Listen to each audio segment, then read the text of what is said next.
150 de tancuri. O coloană de oțel care se întindea pe mai mulți kilometri printre munții din nordul României. Motoarele grele făceau pământul să tremure, șenilele sfărâmau pietrele drumului, iar fumul gros al motorinei se ridica deasupra brazilor ca o ceață întunecată. Fiecare tank cântărea 10 de tone, fiecare avea un tum capabil să transforme o casă țărănească într-o grămadă de scânduri și cenușă. În spatele lor veneau camioane cu infanterie, mașini de comandament, motocicliști, tunuri tractate și ambulanțe. Pentru germani, aceasta nu era doar o coloană militară, era o forță despre care credeau că nu putea fi oprită. Și totuși, în acea dimineață rece de toamnă, în fața celor 150 de tancuri, nu se aflau regimente românești, baterii de artilerie sau câmpuri de mine. Se aflau doar 5 bătrâni. 5 țărani români cu haine groase din lână, căciuli vechi și puști rămase din primul război mondial. Nemții i-au văzut și au început să râdă. Niciunul dintre ei nu știa că peste numai câteva ore râsul avea să se transforme în panică. Niciunul nu știa că 10 de tancuri aveau să rămână blocate pe acel drum. Și nimeni nu și-ar fi putut imagina că raportul despre cele întâmplate avea să ajungă până la Hitler. Un raport pe care Führerul avea să refuze să-l creadă. Era începutul lunii septembrie 1944. România întorsese armele împotriva Germaniei, iar frontul se schimbase cu o viteză amețitoare. Unități care până de curând luptaseră de aceeași parte se priveau acum prin cătarea armelor. Trupele germane încercau să se retragă spre vest, dar în același timp voiau să păstreze controlul asupra drumurilor, trecătorilor și căilor ferate din Transilvania.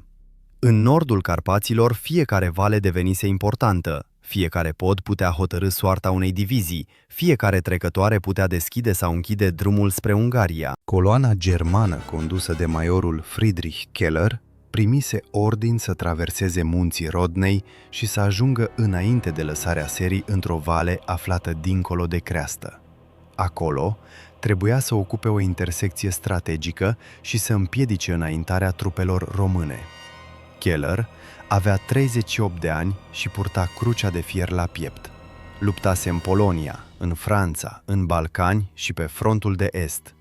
Văzuse orașe arzând, coloane întregi distruse de aviație și oameni înghețați în zăpezile Rusiei. Era convins că experiența îl învățase să recunoască orice pericol. Nu se temea de infanterie, nu se temea de artilerie, nu se temea nici măcar de avioane atâta timp cât cerul era acoperit de nori. Dar mai ales, nu se temea de niște țărani bătrâni. În acea dimineață, Keller stătea în mașina de comandament cu harta desfăcută pe genunchi. Lângă el se afla capitanul Otto Weiss, ofițerul responsabil cu recunoașterea. "Cât mai avem până la trecătoare?" întrebă Keller. Weiss privi harta. Aproximativ 12 kilometri. Dacă drumul rămâne liber, vom ajunge dincolo de munte înainte de prânz. Iar românii? Patrulele nu au observat unități regulate, doar câțiva localnici.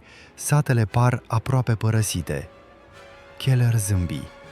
Cei mai mulți bărbați din regiune erau plecați pe front. În sate rămăseseră femeile, copiii și bătrânii.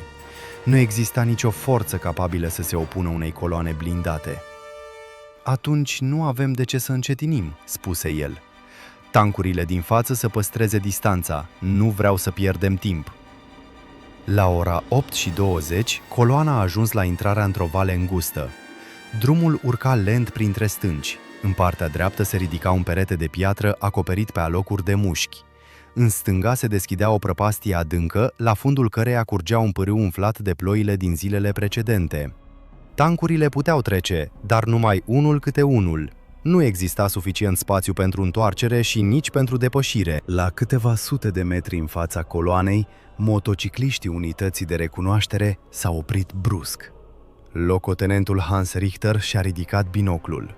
La început, a crezut că vede niște ciobani. Pe o stâncă aflată deasupra drumului stăteau 5 oameni.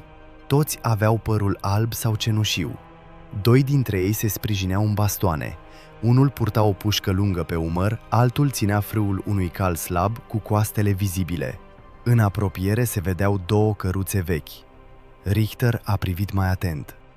Nici o mitralieră, nici un tun, nici o fortificație, doar 5 bătrâni, 3 cai și 2 căruțe. Locotenentul a luat stația radio. Avem oameni în față! Vocea capitanului Weiss se auzi imediat. Câți? Richter ezită. 5.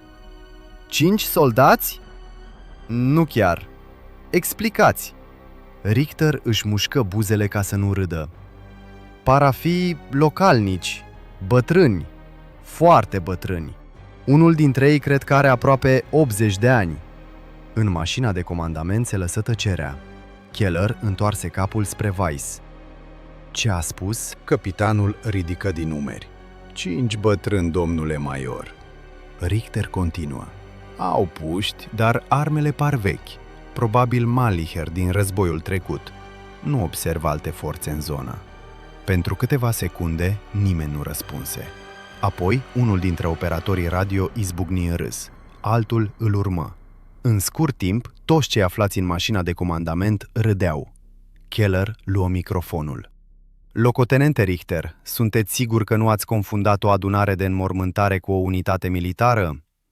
Sunt sigur, domnule major. Și acești 5 eroi stau chiar în calea noastră? Sunt pe stâncă deasupra drumului. Se uită la coloană. Poate așteaptă să le cumpărăm caii, spuse cineva. Râsetele izbucniră din nou. Vestea s-a răspândit rapid prin radio de la un tank la altul. 5 moșnegi au venit să oprească divizia. Românii nu mai au soldați și și-au trimis bunicii. Nu trageți toți deodată, că nu mai rămâne nimic pentru plutonul următor. Comandanții tancurilor au ieșit pe jumătate din turele pentru a-i vedea. Soldații arătau cu degetul spre stâncă. Unii făceau semne batjocoritoare. Un tânăr tanchist și-a ridicat casca și a strigat în limba germană. Plecați acasă, bunicilor! Războiul nu este pentru voi! Bătrânii nu au răspuns. Stăteau nemișcați în ploaia măruntă și priveau coloana. Cel aflat în mijloc era înalt și slab. Purta un cojoc întunecat legat la brâu cu o curea de piele. Fața îi era tăiată de riduri adânci, iar mustața albă îi acoperea aproape complet buza de sus. Numele lui era Dumitru Mureșan. Avea 79 de ani. În primul război mondial luptase în armata română și fusese rănit la Mărășești. Un glonț îi intrase în umăr și rămăsese acolo timp de 27 de ani, până când un medic din Bistrița reușise să-l scoată. Lângă el se afla Ilie Fărcaș, un fost pădurar de 74 de ani. Cunoștea fiecare potecă, fiecare izvor și fiecare versant din zonă. Putea spune când avea să plouă, după mirosul brazilor și după felul în care zburau corbii deasupra crestelor. Al treilea era Nicolae Bârsan, fierarul satului. Avea 71 de ani, dar brațele îi rămăseseră puternice. Timp de aproape jumătate de secol, potcovise cai, reparase pluguri și făcuse piese pentru căruțe. Al patrulea, Petru Oniga, fusese învățător.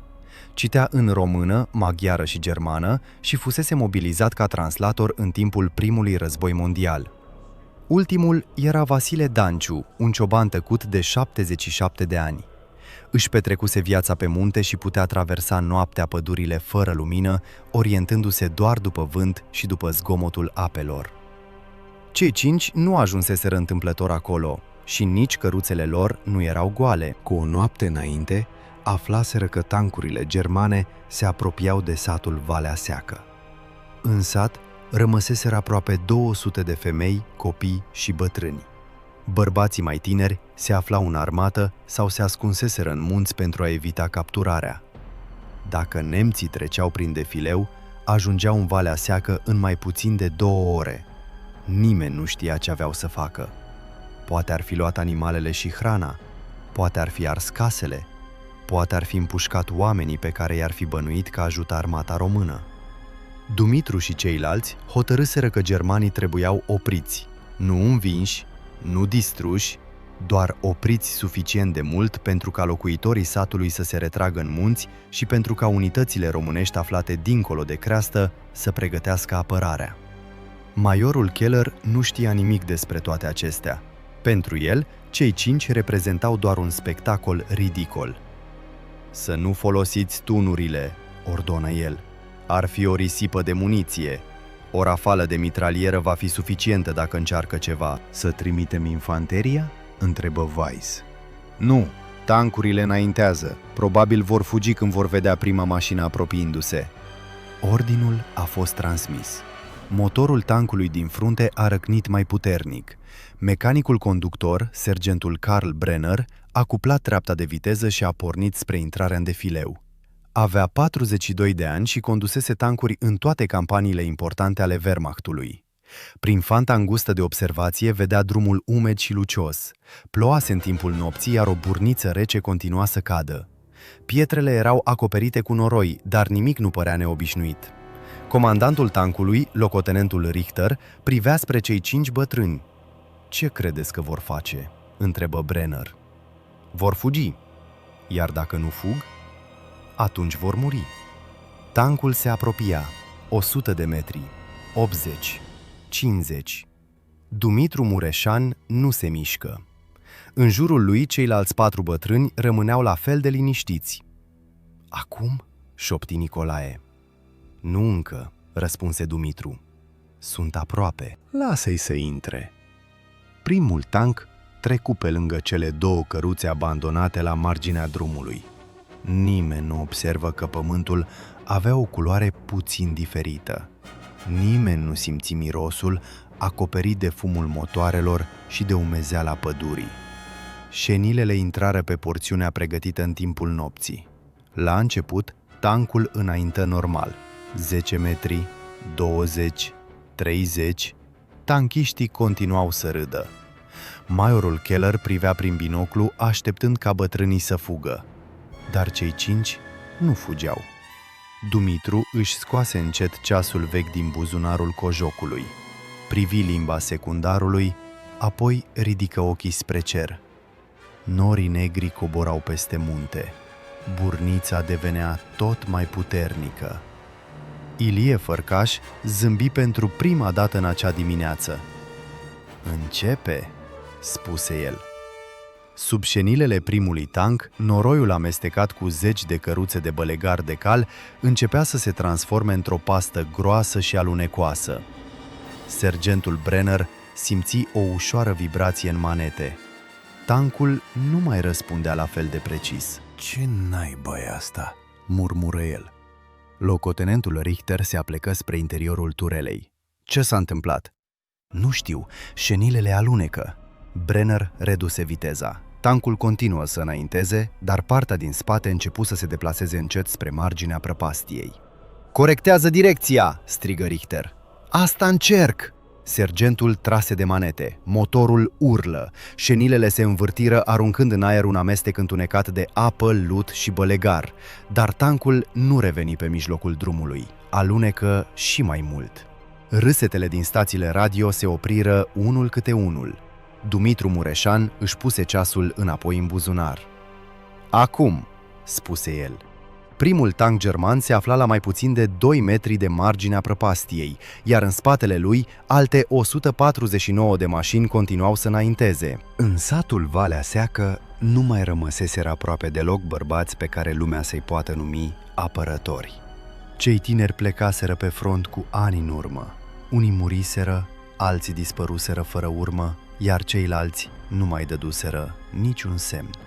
În sat rămăseseră femeile, copiii, câțiva adolescenți slabi și 5 bătrâni pe care nimeni, nici măcar ei înșiși, nu-i mai socotea de mulți soldați. Erau prea bătrâni pentru asemenea cuvânt, prea apăsați de ani și de muncă. Mâinile lor nu mai aveau iuțeala de altă dată, spatele îi durea când se schimba vremea, iar după urcușul până la stână, respirau greu și își ascundeau oboseala din rușine. Dar în dimineața aceea, când vestea despre apropierea coloanei germane a coborât din munte mai repede decât vântul, Tot satul s-a uitat spre ei. Primul a vorbit Dumitru Mureșan. Stătea pe prispa casei sale cu palmele așezate pe bastonul de corn și ochii pierduți spre drumul care urca la trecătoare. La 79 de ani, fața lui semăna cu scoarța unui fac bătrân, brăzdată și întunecată. În tinerețe fusese sergent, iar în 1917 luptase la Mărășești. Un glonț îi sfâșiase umărul stâng, iar de atunci nu mai ridica brațul ca înainte. Când ploua, rana veche ardea în carne ca un fier încins. În dimineața aceea îl durea rău, iar el știa că durerea îi spunea același lucru pe care îl spunea și cerul. Până la prânz, avea să vină iar ploaia. Al doilea era Ilie Fărcaș, fost pădurar, cu 5 ani mai tânăr decât Dumitru și cu 10 ani mai tăcut decât restul lumii. El asculta mai mult decât vorbea. Asculta lemnul, apa, caii și vântul. Din toate acestea, scotea adevăruri pe care alții le aflau prea târziu. Ilie cunoștea muntele așa cum preotul cunoștea cartea de rugăciuni. Știa unde se strânge noroiul după ploaie, unde crapă stânca iarna și unde poate ascunde o căruță fără să fie văzută. În tinerețe, fusese caporal într-o unitate de vânători de munte, apoi se întorsese acasă și jurase că nu mai pune mâna pe armă decât dacă lupii intră în staul. Își îngropase nevasta, 2 copii și un frate. Când vorbea, satul îl asculta. Nicolae Bârsan, fierarul, avea 71 de ani și încă părea, pe lângă ceilalți, aproape în putere. Brațele îi rămăseseră groase și tari de la ciocan, deși degetele îi erau strâmbe și umflate de reumatism. Făcuse potcoave pentru jumătate din caii satului și reparase de atâtea ori roți, osii și unelte, încât oamenii glumeau că dacă s-ar rupe și muntele în două, tot la Nicolae l-ar duce să-l lege la loc. Fusese mobilizat, învățase să tragă, să sape și să rab de foame, apoi se întorsese acasă convins că focul din forjă e mai cinstit decât orice ordin militar. Avea o fire iute. Petru Oniga fusese învățătorul satului. Avea 76 de ani și mergea puțin adus de spate, nu din slăbiciune, ci din obișnuința de a se apleca an la rând peste caiete și copii care scriau încet. El vorbea românește curat, știa și ungurește și ceva nemțește, suficient cât să înțeleagă ordine, insulte și amenințări. În războiul trecut, servise mai mult ca translator, dar văzuse destul sânge cât să-i ajungă pentru 3 vieți. Avea ochii blânzi și vocea domoală, iar tocmai din pricina aceasta părea cel mai puțin potrivit pentru împotrivire. Puțin știau însă că Petru era și cel mai bun trăgător dintre cei 5. Înainte să se facă învățător, tatăl lui îl dusese la vânătoare prin pădurile din jur, iar bătrânul nu-și pierduse niciodată ochiul. Vasile Danciu era ultimul și poate cel mai greu de citit. Cioban toată viața, umblase cu oile din vale până sus pe coame. Avea 77 de ani, părul alb tuns scurt și o față aproape fără expresie, arsă de soare și vânt. Putea să tacă o zi întreagă fără să pară supărat. Când ceilalți dezbăteau, Vasile privea în altă parte și părea absent. Apoi, din senin, spunea 2 vorbe care lămureau ce era de făcut. Nu fusese om de carte, dar fusese om de drumuri, de ninsori și de prăpăstii. Nu se temea de lup, de urs sau de întuneric. Se temea doar de focul pus în casele oamenilor. Pe acești 5 oameni îi avea satul. Nimic mai mult. Nici o unitate militară, nici o baterie, nici un ofițer tânăr care să dea ordine. În ochii germanilor care înaintau prin munți, ar fi fost o glumă proastă, dar Valea Seacă era un sat care știa oamenii. Știa cât a îndurat fiecare, știa cine și-a dus mortul singur prin zăpadă, cine a ridicat podul după viitură și cine a mers 2 zile pe jos ca să aducă doctorul pentru un copil bolnav. Acolo, puterea nu se măsura doar în brațe, ci și în încăpățânarea cu care un om rămânea drept când totul îl împingea la pământ. Vestea a fost adusă de Gavrilă, un băiat de 16 ani care fusese trimis cu vacile mai sus de hotarul pădurii. Le lăsase baltă și venise în fugă, cu pieptul zvâgnind și cu noroi până la genunchi, strigând încă din drum că vin tancurile, multe, prea multe. Dar apoi au început să se audă, departe, vibrațiile acelea joase care nu semănau cu nimic din lumea satului. Nu erau tunete.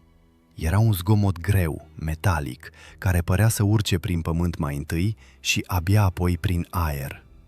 Femeile au ieșit la porți. Câinii au început să latre și să se tragă înapoi cu coada între picioare. Până și caii au devenit neliniștiți. S-au adunat în curtea bisericii fără să-i cheme nimeni. Acolo s-a strâns tot satul care mai putea sta în picioare. O femeie a început să plângă. Alta își ținea copilul lipit de piept și întreba unde să fugă, pe ce drum, cu ce să care făina, dacă să ia icoanele sau păturile. Nimeni nu avea răspuns. În munți puteai fugi, dar nu puteai duce tot satul pe spinare. Dacă plecau toți în grabă, bătrânii și copiii mici n-ar fi rezistat mult. Dacă rămâneau, intrau sub șenile și sub mila unor oameni care nu mai aveau milă de nimeni. Dumitru i-a privit pe toți și a înțeles un lucru pe care ceilalți încă se temeau să-l spună cu glas tare. Valea seacă nu putea fi salvată prin evacuare. Era prea târziu și era prea greu. Nemții ajungeau repede. Drumul principal ducea prin Trecătoare, dar din Trecătoare până în sat nu mai era mult. Dacă avangarda cobora până la case, se termina. În sat erau provizii și adăpost. O coloană militară nu ar fi trecut nepăsătoare pe lângă asemenea loc. Ar fi luat tot ce putea lua și ar fi zdrobit tot ce i s-ar fi părut primejdios. Nu. Oamenii aceia trebuiau opriți înainte de coborâre. Sus, acolo unde drumul era strâmt și muntele nu îngăduia multă putere nici celor care veneau cu blindate, au intrat în casa parohială doar cei 5 și preotul. Înăuntru mirosea a ceară și a lemn ud. Pe masă era întinsă o hartă veche, mai mult desenată din memorie decât după măsurători adevărate. Ilie a pus degetul pe locul unde drumul trecea cel mai aproape de prăpastie. Acolo, a spus el, dacă plouă bine, până și căruțele satului merg cu grijă.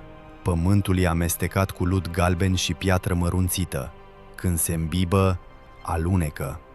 Nicolae a ridicat din umeri și a întrebat la ce le folosește să știe asta când n-au tunuri și nici mine. Ilie nu i-a răspuns pe loc. S-a dus la fereastră, a privit spre grajduri și spre platforma unde oamenii strânseseră de ani întregi bălegarul pentru ogoare. Atunci a zâmbit pentru întâia oară. Petru a fost primul care a priceput. Nu tot, dar destul cât să se întoarcă brusc spre ceilalți. A rostit încet că, dacă drumul este deja greu, poate fi făcut imposibil. Vasile a dat aprobator din cap. Dumitru a rămas câteva secunde nemișcat, apoi a întrebat doar cât timp ar lua. Timpul era totul. Dacă aveau nevoie de o zi, nu mai aveau nimic. Dacă puteau pregăti capcana într-o noapte și într-o dimineață, atunci exista o șansă. Ilie a spus că șansa există, dar va cere muncă și tăcere. Va cere căruțe, cai, lopeți și oameni care să nu pună întrebări prostești când aud ce au de făcut. Când Nicolae a înțeles în sfârșit ideea până la capăt, a izbucnit într-un râs scurt și neîncrezător. Ceva atât de rușinos de spus cu glas tare, încât tocmai de aceea putea să fie o armă perfectă. Dumitru i-a tăiat râsul cu o singură propoziție. Dacă nemții se vor prăbuși din pricina a ceea ce oamenii dau la o parte cu furca în fiecare dimineață, atunci Dumnezeu însuși le-a luat mințile. Au ieșit după câteva minute, iar satul a văzut dintr-o dată pe fețele lor că se hotărâseră. Nu erau fețele unor oameni care speră, erau fețele unor oameni care au ales și care știu că, de aici înainte, frica nu mai ajută la nimic. Femeile s-au strâns în jurul lor. Dumitru le-a spus doar atât. Pregătiți copiii, faceți desagi cu apă, pâine și ce puteți duce în spate. Dacă până la noapte nu se aude clopotul de 2 ori, plecați pe poteca spre Poiana Lupului. Nu vă uitați înapoi. Oamenii l-au ascultat fiindcă, în vreme de război, cel mai greu lucru este să găsești un glas în care să poți avea încredere. În seara aceea, cei 5 nu mai păreau niște bătrâni pe care nimeni nu-i socotea soldați. Și totuși, fiecare dintre ei simțea în oase că nu mai este ceea ce fusese cândva. Dumitru și-a curățat pușca de 2 ori, de parcă mișcarea aceea veche ar fi putut să-i întoarcă puterea din braț. Ilie și-a pus cuțitul la cizmă și-a mers în jurul casei uitându-se la nori. Nicolae a potrivit osia unei căruțe și a strâns fierul până i-au tremurat degetele. Petru a luat din ladă câteva cartușe păstrate din vremuri în care credea că nu le va mai folosi vreodată. Vasile a mers la grajd și a ales caii cei mai liniștiți, pe aceia care nu se speriau de întuneric. Niciunul nu s-a lăudat, niciunul nu și-a făcut iluzii. Știau foarte bine că dacă planul nu iese, vor muri. Dar între moartea sigură a satului și moartea lor, exista o diferență pe care o înțelegeau fără vorbe. Noaptea a coborât repede peste Valea Seacă. Pe la ferestre nu se vedea lumină mai mult decât ar fi trebuit. Oamenii vorbeau în șoaptă. Copiii erau ținuți în casă ca să nu alerge și să nu întrebe unde pleacă moșii cu căruțele. Iar când primele roți au început să scârție pe uliță, nimeni n-a ieșit să privească. Toți înțelegeau că ceea ce pornea atunci la drum nu era o ceată de viteji din povești. Erau doar 5 bătrâni pe care lumea uitase să-i mai numească soldați, tocmai pentru că războaiele, anii și munca îi transformaseră în ceva mai tăcut și mai greu de observat. Dar uneori, tocmai oamenii aceștia, pe care nimeni nu-i mai bagă în seamă, ajung să țină pe umeri o lume întreagă. Când au ieșit din sat, Dumitru s-a întors o singură dată și a privit casele. Acoperișurile negre, turnul bisericii și livezile încețoșate de seară păreau atât de obișnuite încât aproape că nu-ți venea să crezi că peste câteva ore totul putea dispărea. Ilie mergea în față, Nicolae și Vasile conduceau căruțele, iar Petru venea în urmă cu armele învelite în pături vechi ca să nu lucească metalul dacă dădeau peste vreo patrulă. Fiecare își auzea inima, roțile și tropotul cailor. În depărtare, dinspre trecătoare, pământul vibra deja. Coloana venea. Venea sigur, venea grea și încrezătoare. Iar sus, în întunericul muntelui, îi așteptau 5 oameni pe care nimeni nu-i mai socotise soldați de foarte multă vreme. În noaptea aceea, muntele părea mai aproape de oameni decât de cer. Nori grei se agățaseră de coame, iar pădurea răsufla rece și umedă, de parcă în fiecare brad se ascundea câte o picătură de ploaie care nu mai avea răbdare să cadă. Căruțele înaintau încet, fără felinare, doar cu un petic de lumină lăptoasă lăsat de lună printre nori. Roțile scârțiau surd, caii fornăiau și loveau pietrele cu copitele, iar cei 5 bătrâni urcau spre trecătoare cu fețele închise și cu gândurile strânse ca într-un pumn. Nimeni nu vorbea degeaba. Noaptea nu era bună pentru vorbe lungi, iar drumul era prea greu pentru ele. Numai Ilie Fărcaș, pădurarul, mergea mereu puțin înaintea celorlalți și se oprea din când în când ca să asculte. Nu asculta oameni, asculta muntele, asculta apa care curgea pe sub pietre, foșnetul brazilor și răsuflarea vântului. Ceilalți îl urmăreau fără să-l grăbească, fiindcă știau că în asemenea locuri, cine se grăbește moare mai repede decât ajunge. Pe la miezul nopții au tras căruțele într-un luminiș ascuns la câteva sute de pași de locul unde drumul intra în porțiunea cea mai primejdioasă a trecătorii. În stânga se deschidea prăpastia neagră și fără fund, iar în dreapta se ridica stânca umedă, lucioasă ca pielea unui pește. Drumul nu era lat. 2 căruțe abia s-ar fi putut strecura una pe lângă alta, iar un tank n-ar fi avut cum să se întoarcă acolo nici măcar dacă ar fi vrut. Tocmai de aceea Ilie alesese locul, nu după noroc, ci după ani întregi în care îl privise în toate anotimpurile. Dumitru coborâ primul din căruță și își apăsă palma pe umărul stâng. Rana veche începuse să-l roadă iar asta îl făcu să privească spre cer. Nu se vedeau stele. doar pături groase de nori, joase și cenușii. "Spune ce ai de spus, Ilie," murmură el. "Dacă avem de făcut o nebunie, măcar să fie una bine gândită." Ilie nu răspunse imediat. Se duse până la marginea drumului, se lăsă pe vine și luă în palmă pământul. Îl frecă între degete. Era deja umed pe dedesubt, deși ploaia încă nu începuse cu adevărat. Apoi se ridică și privi de-a lungul serpentinei care șerpuia printre stânci. "Aici îi oprim," spuse el în cele din urmă. Nicolae Bârsan scoase un râs scurt, aspru. "Cu ce? Cu blesteme?" "Nu," zise Ilie, "cu drumul însuși." Petru își apropie haina de gât și veni mai aproape. "Vorbește limpede." Pădurarul întinse mâna spre căruțele încărcate și spre grămezile acoperite cu pături vechi. Mirosul greu care ieșea de sub ele nu lăsa loc de îndoială. Aduseseră tot ce satul putuse strânge în grabă din grajduri, curți și gropile de gunoi. Bălegar de cal, umed pe alocuri, uscat pe altele, grămezi amestecate cu paie, lut și pământ. Nicolae îl privi o clipă în tăcere, apoi îl înțelese și se încruntă. "Tu vorbești serios." "Foarte serios." "Vrei să ungem drumul cu asta și să așteptăm ca tancurile să alunece?" "Nu să ungem," spuse Ilie, "să-l acoperim." Peste tot unde drumul se lasă spre prăpastie, apoi vine ploaia. Petru ridică sprâncenele. "Ești sigur că vine?" Ilie îl privi ca pe un copil care întreabă de ce arde focul. "Vine, înainte de ziua, poate mai devreme. Uite cum apasă norii, uite cum trage vântul dinspre creastă. Și simțiți mirosul? Așa miroase pădurea când se pregătește de ploaie grea." Vasile Danciu, care până atunci tăcuse, își ridică încet capul. "Vine multă," zise el, "nu doar cât să ude, cât să curgă." Dumitru se uită din nou la drum.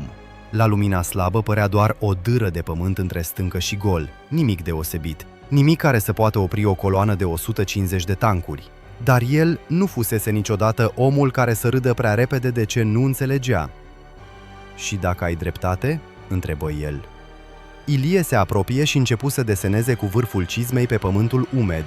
Trase o linie pentru drum, o margine abruptă pentru prăpastie și mai multe semne scurte pentru tancuri. "Pământul de aici nu e doar pământ.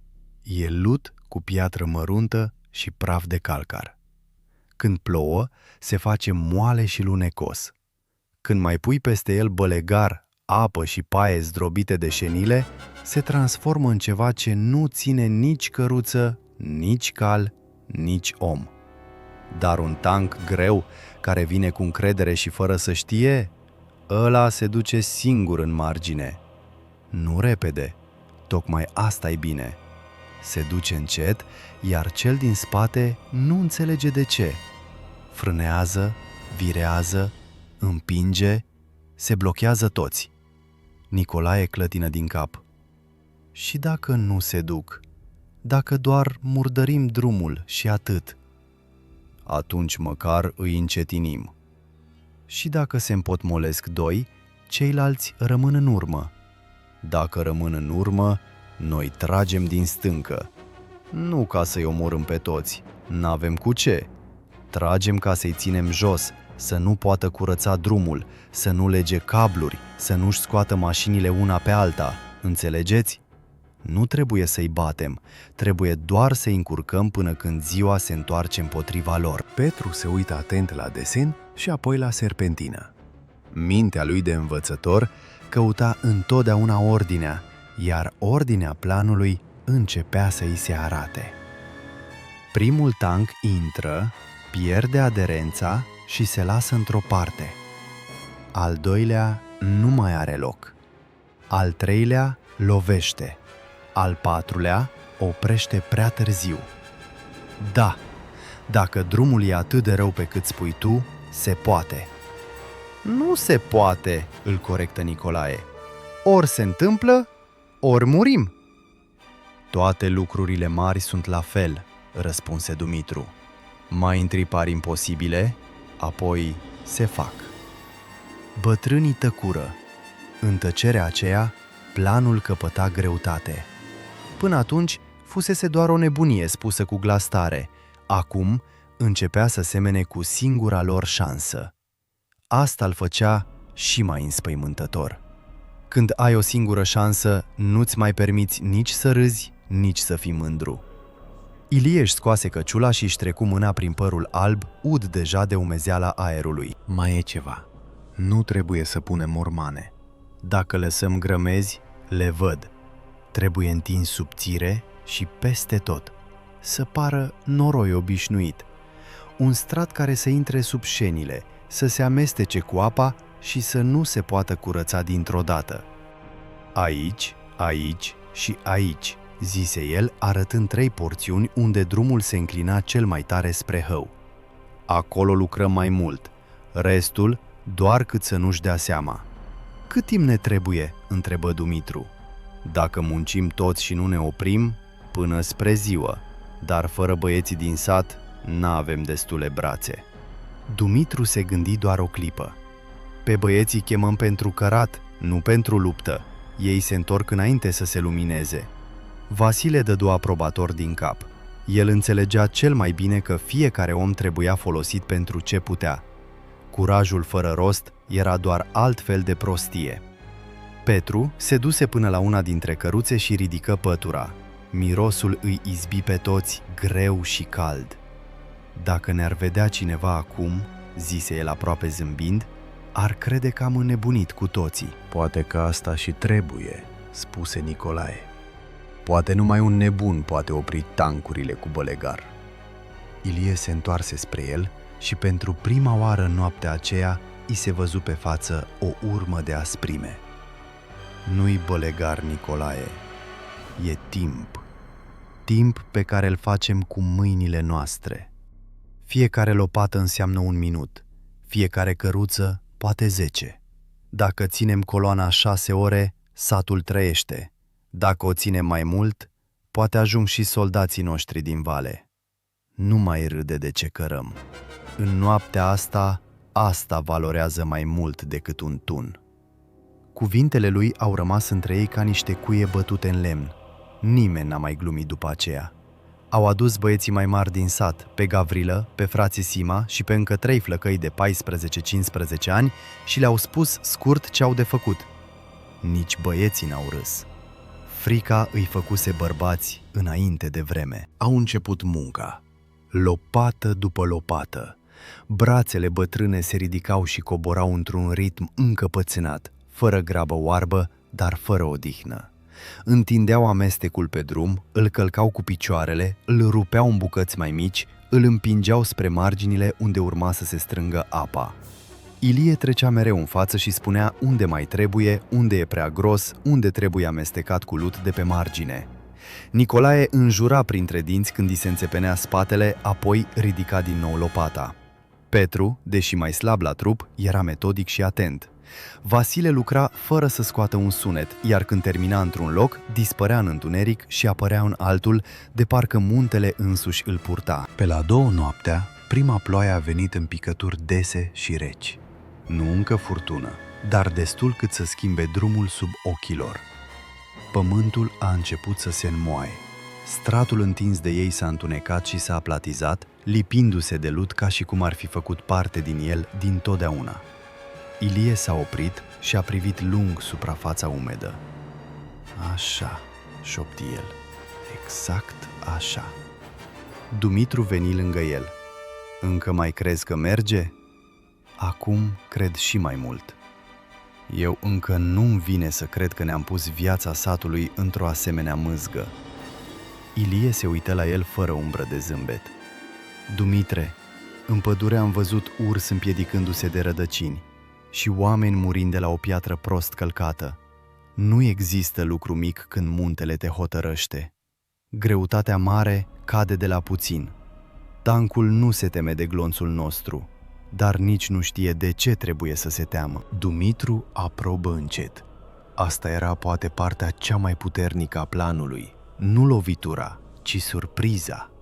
Nemții aveau să intre în trecătoare fără teamă. Aroganța lor urma să facă restul. Un om care se teme calcă altfel, un om care râde calcă greșit. Înainte de ziua, ploaia s-a întețit. Nu izbucnise încă în potop, dar venea. Se simțea în felul în care întunericul se strângea mai jos și în cum vântul bătea acum dinspre creastă, rece și apăsat. Băieții au fost trimiși înapoi la sat cu poruncă să nu spună nimănui ce au văzut decât mamelor lor. Cei 5 bătrâni au rămas singuri. Se uitau la drumul pe care îl munciseră toată noaptea și fiecare știa în sine că de acum nu mai era cale de întoarcere. Dacă planul izbutea, aveau să fie vânați. Dacă nu izbutea, aveau să fie călcați în picioare. Dar ciudat era că, odată ajunși acolo, nimeni nu mai simțea nehotărâre. Frica se făcuse simplă. Nu mai avea colți mulți, ci unul singur. Să nu apuce timpul pentru sat. Petru a desfăcut pătura în care ținuse armele și a verificat cartușele. Nu erau multe.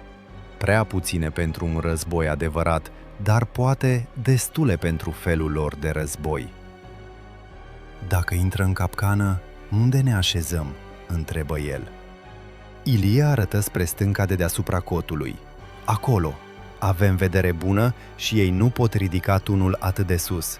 Ne ferim după piatră și tragem numai când încearcă să curețe sau să lege tancurile. Fiecare glonț să oprească o mână, nu să caute eroism.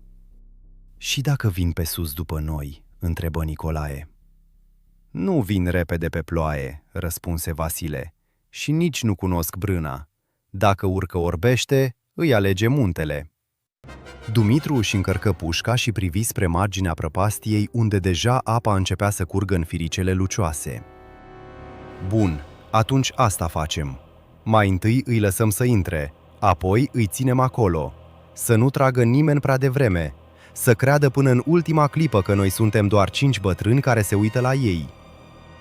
Nicolae își șterse fruntea cu mâneca murdară. Și chiar asta suntem?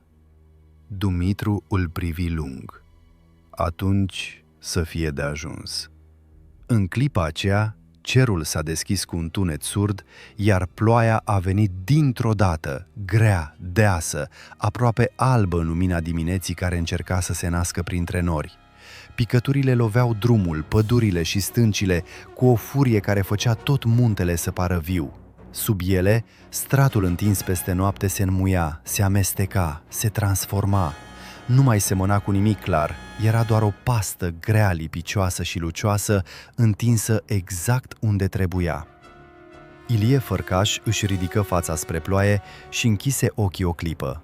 Când îi deschise, nu mai era doar un bătrân pădurar dintr-un sat uitat între munți. Era omul care găsise singura fisură prin care o mână de oameni putea să țină piept unei armate. Acum, zise el încet, imposibilul are drum deschis.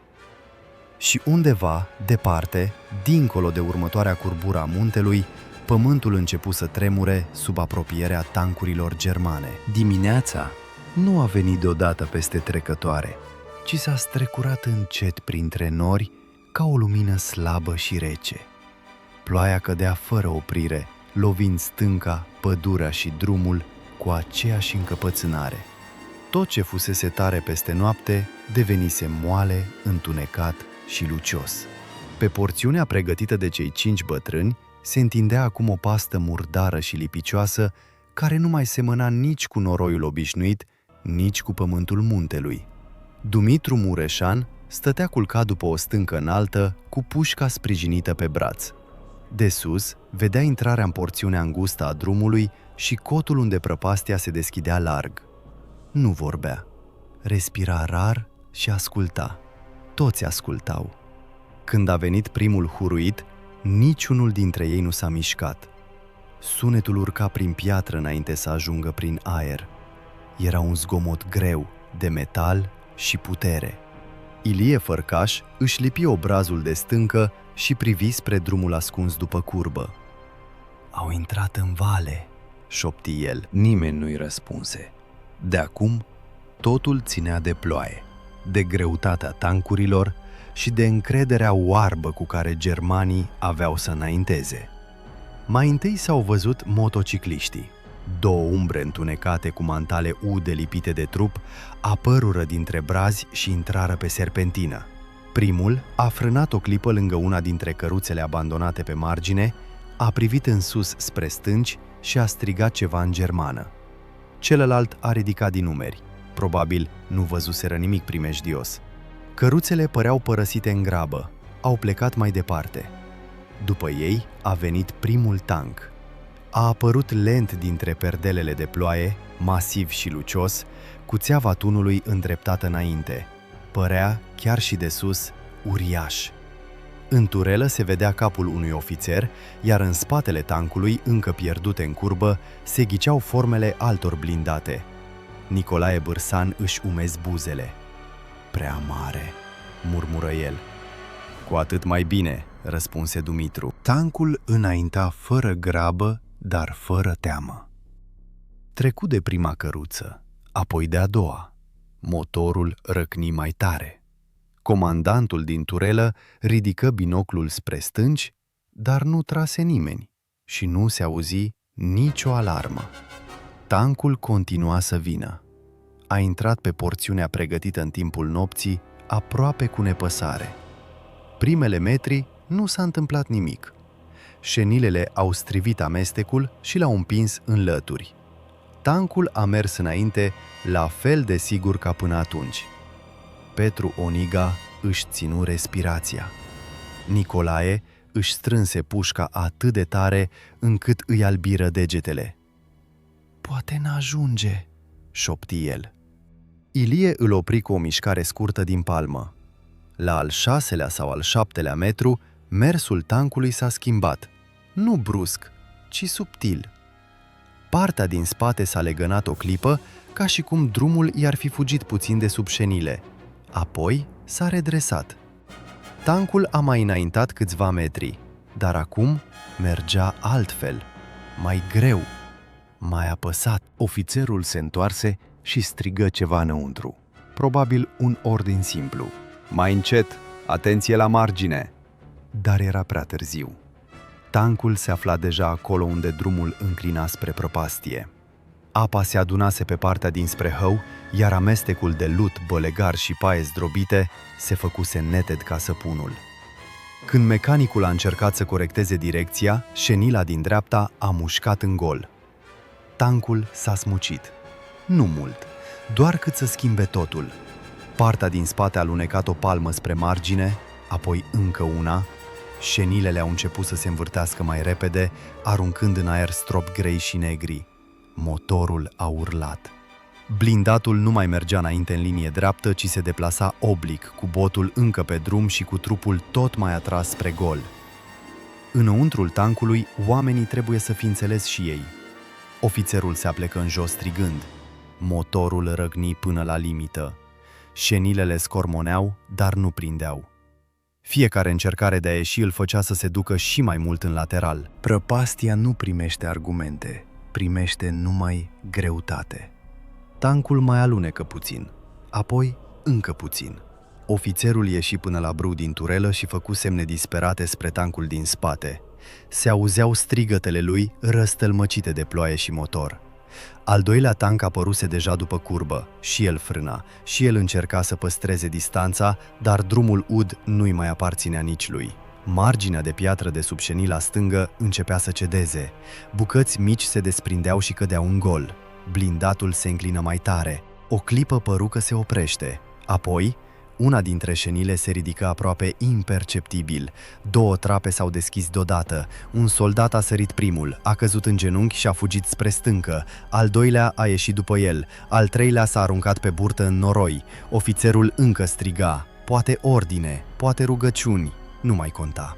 Tancul s-a dus încă o dată în lateral.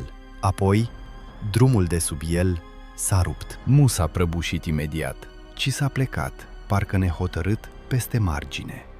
Un colț al carenei a lovit stânga. A urmat un scrâșnet care a trecut prin toată valea și după aceea uriașa mașină a dispărut în gol. Căderea ei a părut nesfârșită. Mai întâi s-a rostogolit odată, apoi încă o dată, lovind stâncile cu bubuituri seci, până când o explozie scurtă înfundată a ridicat de jos un nor negru de fum și apă. Niciunul dintre cei 5 bătrâni nu a spus nimic. Nu era bucurie în ei, nu era nici triumf, doar o uimire rece. Tăcerea lor a durat puțin. Din spate venea deja al doilea tank, prins și el pe porțiunea lunecoasă. Mecanicul lui încercase să oprească, dar frânarea l-a dusese exact unde nu trebuia. Șenilele se blocaseră o clipă, apoi mașina începuse să lunece înainte, fără control. Comandantul din turelă se uita spre locul unde dispăruse primul blindat și chiar și de la distanță, groaza îi se citea în gesturi. Ridica brațele, semnaliza disperat, dar spatele lui era împins de propria coloană. Al treilea tank intră după curbă exact când al doilea se puse de-a latul. O lovitură scurtă îl izbise din spate. Mașina din mijloc se răsuci, lovi marginea cu șenila și se înțepeni de-a curmezișul drumului. Al treilea rămase cu botul înfipt în spatele lui. Șenilele ambelor se învârteau și scuipau nămol negru. Înaintarea devenise imposibilă, retragerea la fel. "S-a făcut," murmură Nicolae. Dar abia atunci începea cu adevărat. Din spatele coloanei se auzeau sirene scurte, comenzi, înjurături, metal lovind metal. Germanii înțelegeau că ceva era în neregulă, dar nu puteau vedea bine ce. Ploua prea tare. Drumul cotit ascundea capcana. Cei din față gesticulau, cei din spate împingeau fără să vrea, iar fiecare secundă mărea haosul. Al patrulea tank reuși să se oprească înainte de porțiunea cea mai rea, însă locul era atât de strâmt încât acum nu mai avea unde să manevreze. Un camion cu infanteriști se opri mai jos. Soldații au sărit în noroi și au început să alerge spre primele blindate. Unii îi ajutau pe cei ieșiți din tancul căzut, alții încercau să înțeleagă de ce drumul se comporta astfel. Unul dintre ei s-a aplecat și a luat în palmă amestecul negru. L-a mirosit. Chiar și de sus se vedea repulsia cu care și-a retras mâna. "Acum știu," șopti Petru.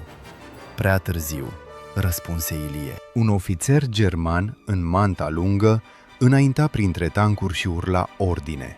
Îi trimitea pe oameni înainte și înapoi, dar fiecare pas pe drumul acela devenea o luptă. Al cincilea tank, care nu văzuse încă limpede ce se întâmplă în față, se apropie prea mult. Când mecanicul său frână, partea din spate plecă spre prăpastie într-o mișcare bruscă. Mașina se izbi cu colțul de stânga din dreapta, ricoșă și rămase înfiptă oblic, blocând și mai rău drumul. Acum, 3 blindate formau un nod de fier, noroi și panică. Apa curgea tot mai repede pe marginea drumului, săpând pe dedesubt. Locul unde alunecase primul tank devenise și mai moale. Un soldat care încercă să treacă pe lângă al doilea blindat se duse până la genunchi în amestecul negru și căzu pe burtă. Alți 2 îl traseră afară cu greu. Nici omul nu mai ținea pe loc, dar rămite mașina. Dumitru îi privea pe germani și pentru întâia oară de la începutul dimineții simți că ceva din încordarea lui se slăbește. Nu din ușurare, din certitudine. Până atunci, planul fusese o speranță. Acum era faptă. O coloană de tancuri care venise cu râs și dispreț se prefăcea sub ochii lor într-o adunătură de mașini oprite, soldați uzi și ordine care nu mai puteau fi împlinite. Un sunet nou se ridica atunci de jos. Zgomotul unor lanțuri și cabluri de oțel trase dintr-un vehicul de tractare. Nemții voiau să lege tancurile blocate și să le tragă înapoi. Petru îl atinse pe Dumitru în cot. Acum? Dumitru privi o clipă.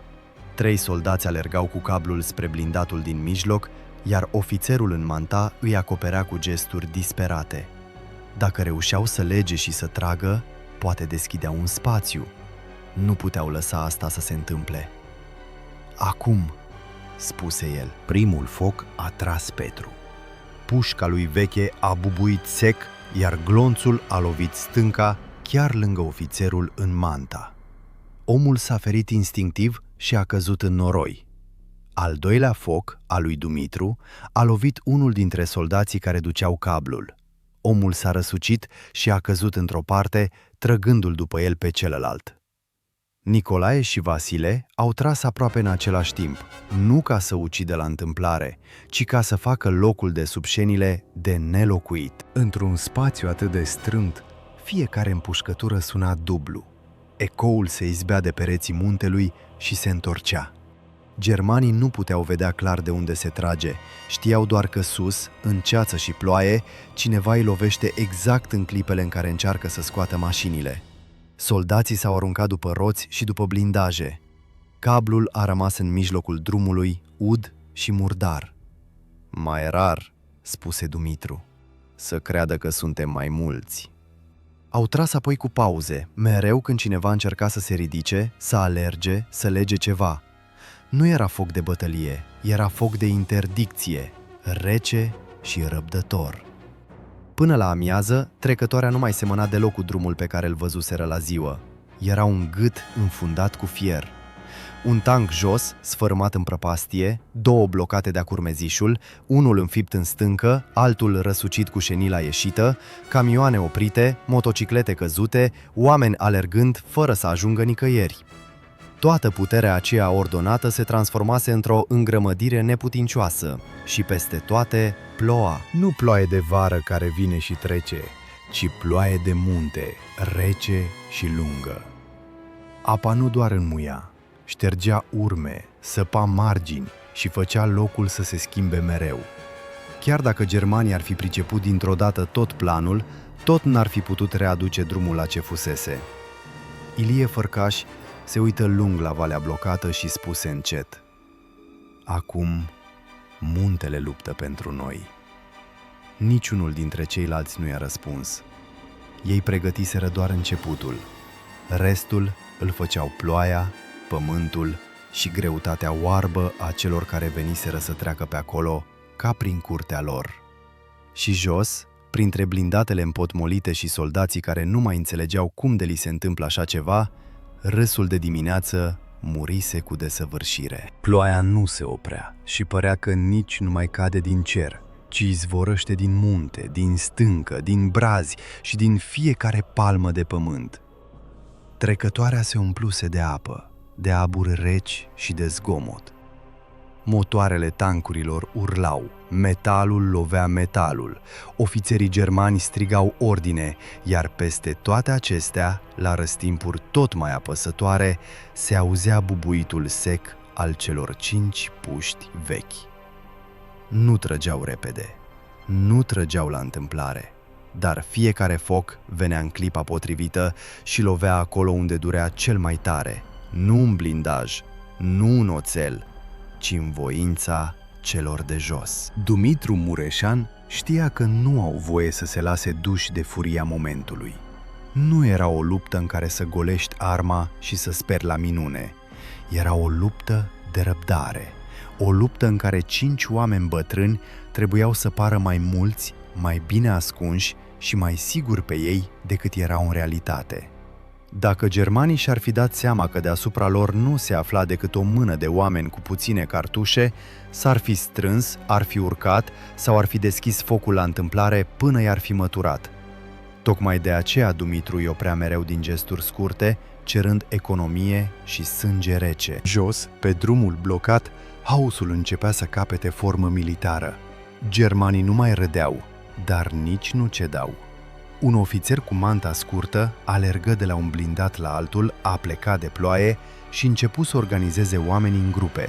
Unii să curețe drumul, alții să tragă cabluri, alții să urce lăzi cu nisip și scânduri de pe camioane. Era limpede că voiau să transforme porțiunea alunecoasă într-un culoar pe care șenilele să poată prinde. Dacă reușeau să facă asta chiar și pe câțiva metri, primele mașini puteau fi trase înapoi, iar restul drumului s-ar fi eliberat încet. Petru Oniga îl urmări pe ofițer prin cătarea puștii și murmură: „Ăsta gândește." „Atunci pe el îl oprim," răspunse Dumitru. Petru trase când ofițerul se opri lângă un grup de soldați care încercau să ridice o grindă groasă. Glonțul nu-l omorâ, dar îi izbi brațul și omul se prăbuși în noroi. Grindele scăpă celorlalți din mâini. Un soldat urlă, altul se aruncă după un tank, iar cei din apropiere rămaseră lipiți de pământ câteva secunde bune, neștiind dacă focul vine de sus, din dreapta sau din stânga. "Bun," spuse încet Ilie Fărcaș. "Să-i lăsăm să creadă că sunt prinși într-o cușcă mare, nu sub 5 țevi." Ilie privea totul altfel decât ceilalți. Nu se uita doar la oameni, ci și la felul în care se mișca apa, la porțiunile unde noroiul încă se aduna, la marginea prăpastiei care continua să se surpe încet sub greutatea tancurilor blocate. Într-un fel, el dirija bătălia cu ochii, nu cu pușca. Ori de câte ori vedea un grup de soldați alegând locul cel mai bun pentru muncă, îl indica scurt, iar unul dintre ceilalți trăgea. Ori de câte ori observa că vreun blindat încearcă să-și rotească șenilele cu sens, urmărea unde se scurge apa și șoptea dacă mai are loc să lunece sau dacă se va înfinge. Munții erau de partea lui, fiindcă îi cunoștea. La puțin timp după primul schimb de focuri, germanii încercară să răspundă.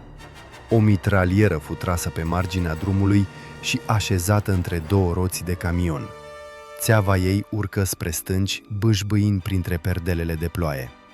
Omul care o manevra nu-i vedea pe bătrâni, dar știa măcar direcția aproximativă. Rafala veni lungă și sălbatică. Gloanțele loviră piatra de sub poziția lui Nicolae și săriră în așchii ude. Fierarul își plecă instinctiv capul și înjură printre dinți.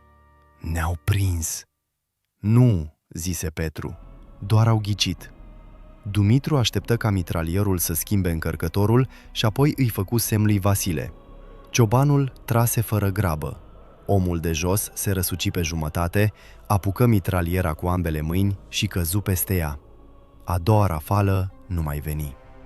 Soldații care îl însoțeau l-au târât în spate, dar nimeni nu se grăbi să ia locul. Aceasta era puterea lor adevărată, nu numărul de morți, nu spaima oarbă, ci faptul că transformau fiecare încercare de ordine într-o nouă ezitare.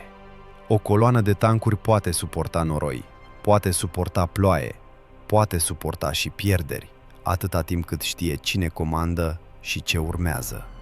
Dar acolo, în trecătoarea îngustă, fiecare încercare de a restabili ordinea era tăiată exact când începea. Fie un glonț lovea ofițerul care arăta cu mâna, fie un soldat cădea peste cablu, fie un motor ambalat prea tare făcea șenila să lunece și mai rău. Totul se legase împotriva lor. Până spre prânz, nemții aduseră în față încă două vehicule de tractare. Erau mai mici decât tancurile, dar puternice. Oamenii de pe ele coborâră repede și sub acoperirea blindajelor încercară să lege al doilea tank cel rămas de-a curmezișul drumului. Petru îi văzu primii. "Dacă îl scot pe ăsta, fac loc." Dumitru aprobă. De data aceasta nu mai era loc de amânare. Cei 5 trase aproape unul după altul. Primul glonț lovi cablul și îl făcu să sară. Al doilea intră în numărul soldatului care încerca să-l fixeze. Al treilea lovi șoferul unuia dintre tractoare exact când omul ridica privirea din cabină. Tractoarele nu mai plecară. Unul rămase pornit, trosnind în gol, iar celălalt se opri de tot după câteva clipe, poate din panică, poate fiindcă șoferul se prăbușise peste comenzi. În vale, urletele deveneau din ce în ce mai neputincioase. Germanii se adăposteau unde puteau, dar nu aveau cu adevărat unde. Drumul era prea strâmt, tancurile prea apropiate și ploaia prea deasă. Cine se lipsea de blindaj era văzut. Cine rămânea în spatele lui nu putea munci, iar fără muncă nimic nu se mișca. Unii încercau să urce câțiva metri pe pantă, folosind copacii și pietrele ca acoperire, dar pământul ud îi trimitea înapoi. Vasile l-a văzut pe unul care se căznea să urce prin jnepeniș, cu carabina în spate și cu mâinile înfipte în iarbă. A tras o singură dată, nu să-l nimerească neapărat, ci să-l sperie. Glonțul a lovit piatra deasupra capului lui și omul a alunecat până jos, rostogolindu-se în noroi sub râsetele nervoase ale camarazilor săi. Chiar și râsul lor suna rău acum, a disperare și rușine. Ilie știa că timpul câștigat era mai prețios decât orice. Se uita spre vale și își închipuia satul. Femeile strângând merinde, copii urcați pe poteci, vacile și cai scoși din curți, icoanele smulse din cui, ușile trase încet. Fiecare oră în plus însemna mai multă distanță între nemți și casele lor. Fiecare jumătate de oră însemna o șansă ca, dincolo de creastă, românii să afle exact unde se oprise coloana. Nu aveau nevoie de glorie, aveau nevoie de timp. Atât. Pe la amiază, ploaia se înteți iar. Nu mai bătea drept, ci oblic, adusă de vânt. Apa se aduna pe drum și curgea pe lângă șenile ca într-un șgheab. Marginea unde căzuse primul tank începuse să se roadă și mai tare. Când al cincelea blindat, înțepenit oblic, încercă să dea cu spatele, pământul de sub una dintre șenile cedă câțiva centimetri. Toată mașina se înclină, iar oamenii din jur fugiră speriați. Tancul nu căzu, dar rămase și mai rău așezat decât înainte. Acum drumul era aproape complet înfundat. Nicolae își schimbă poziția și se lăsă mai aproape de stâncă. Îl dureau genunchii, iar o mână îi amorțise de la umezeală. "Câte cartușe mai avem?" întrebă el. Petru numără în șoaptă fiecare pe ale lui. Nu erau multe. Poate încă 20 și ceva la oaltă. Poate nici atât. Dumitru nu păru surprins. "Destule dacă nu ne apucă prostia," spuse el. "Și dacă ne urcă deasupra?" întrebă Nicolae. Ilie întoarse capul și privi spre muchia pe unde ar fi putut încerca ocolirea. "N-o să urce mulți. Nu cunosc poteca și le e frică. Dar dacă încearcă, îi lăsăm să urce. Până cred că au ajuns aproape." Petru înțelese primul. "Și apoi tragem în piatra de deasupra lor." Ilie aprobă. "Muntele face restul." Nu trecu mult și exact asta încercară nemții. Probabil unul dintre ofițerii rămași în picioare hotărâ că nu mai poate sta sub foc fără să vadă cine trage. Vreo 10 oameni, echipați mai ușor, începură să se cațere pe versantul din dreapta, folosindu-se de rădăcini și de marginea stâncii. Nu urcau repede, dar urcau atent, unul după altul, semn că aveau măcar puțină minte. Dumitru îi urmărea fără să tragă. Nicolae se foi nerăbdător. "Acum?" șopti el. "Nu încă." Oamenii de jos mai urcară puțin. Ajunseră într-un loc unde panta se îngusta sub o limbă de piatră. De acolo ar fi putut poate să-i vadă pe bătrân dacă mai făceau câțiva pași. Dumitru îi făcu semn lui Petru. Învățătorul nu ținti niciun om. Ținti piatra de deasupra lor. O muchie subțire ținută în loc doar de noroi și rădăcini. Glonțul lovi sec. O clipă nu se întâmplă nimic. Apoi, o bucată mare de stâncă se desprinse și căzu, luând după ea pietre mai mici și un braț de pământ ud. Germanii de pe pantă strigară. Unul se agăță de rădăcină, altul alunecă înapoi peste cei de sub el. Nu fu o prăbușire uriașă, dar fu suficientă. Încercarea lor de a urca se rupse într-o clipă. Cei rămași în viață se târâră înapoi spre drum și nimeni nu mai încercă iarăși. 5 puști, zise încet Vasile, și destul munte. Dumitru l-auzi, dar nu răspunse. În mintea lui se adunau alte griji. Cât mai puteau ține?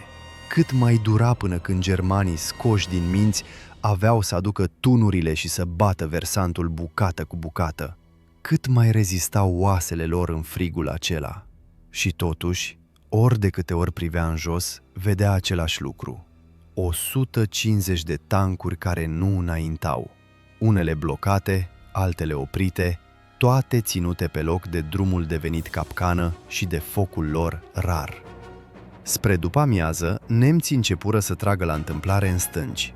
Nu puteau ridica tunurile destul, dar aveau arme automate, carabine și nervi. Gloanțele ricoșau, loveau copaci, tăiau crengi și rupeau bucăți de piatră. O schijă îi zgârie obrazul lui Nicolae, iar sângele îi se amestecă imediat cu ploaia. Fierarul scuipă și zise că n-a simțit nimic. Mințea. Toți simțeau frigul, foamea și oboseala, însă nimeni nu voia să vorbească despre asta. Petru își trecu limba peste buze și spuse: "Nu o să-i ținem pentru totdeauna." "Nu trebuie," răspunse Dumitru. "Doar destul." Așa era. Nu mai luptau pentru victorie, ci pentru măsura corectă a întârzierii, iar măsura aceea fusese deja uriașă. O coloană care ar fi trebuit să coboare în vale și să treacă mai departe, rămăsese agățată în munte, fără drum și fără răspuns. 5 bătrâni cu puști vechi reușiseră ceea ce ar fi părut de necrezut chiar și unui om care auzise multe povești de război. Mai târziu, când ploaia slăbi pentru câteva minute, se auziră mai clar motoarele din spate. Nu se apropiau. Se roteau, se opreau, porneau iar, semn că cei din coada coloanei încercau să afle ce se întâmplă și poate să se retragă puțin. Dar retragerea unei asemenea coloane pe un drum de munte era aproape la fel de grea ca înaintarea. Totul se făcuse prea strâmt pentru ei.